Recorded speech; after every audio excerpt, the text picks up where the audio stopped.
গত 10 নভেম্বর হঠাৎ ছড়িয়ে পড়েছিল এক চাঞ্চল্যকর গুজব। বলিউডের বর্ষিয়ান তারকা ধর্মেন্দ্র আর বেঁচে নেই। কিন্তু দ্রুতই সেই গুজব খণ্ডন করেন তার মেয়ে এশা দেওয়াল। জানান, বাবা একেবারে সুস্থ আছেন। ভুয়া তথ্য ছড়ানো থেকে সবাইকে বিরত থাকার অনুরোধ করেন এশা।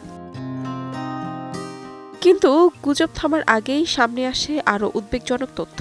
জানা যায়, শারীরিক সমস্যার কারণে ধর্মেন্দ্রকে কয়েকদিন ধরে ব্রিচ ক্যান্ডি হাসপাতালের আইসিইউতে রাখা হয়েছিল। সেখানে তার ব্যক্তিগত মুহূর্তের ভিডিও চুপিসারে ধারণ করেন হাসপাতালের এক কর্মচারী। বিষয়টি জানাজানি হলে ওই কর্মচারীকে গ্রেফতার করা হয়।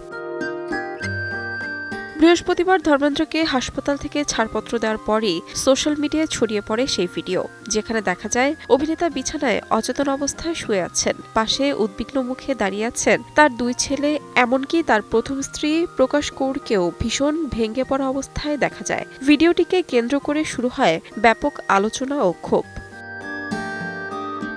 তবে হাসপাতাল থেকে ছাড়পত্র পাওয়ার পর এক বিবৃতিতে সানি দেওয়াল জানান, ধর্মেন্দ্র এখন বাড়িতেই চিকিৎসা নিচ্ছেন। ভক্তদের উদ্দেশ্যে তিনি বলেন, ভিত্তিহীন তথ্য না ছড়িয়ে পরিবারের ব্যক্তিগত মুহূর্তকে সম্মান জানানো উচিত।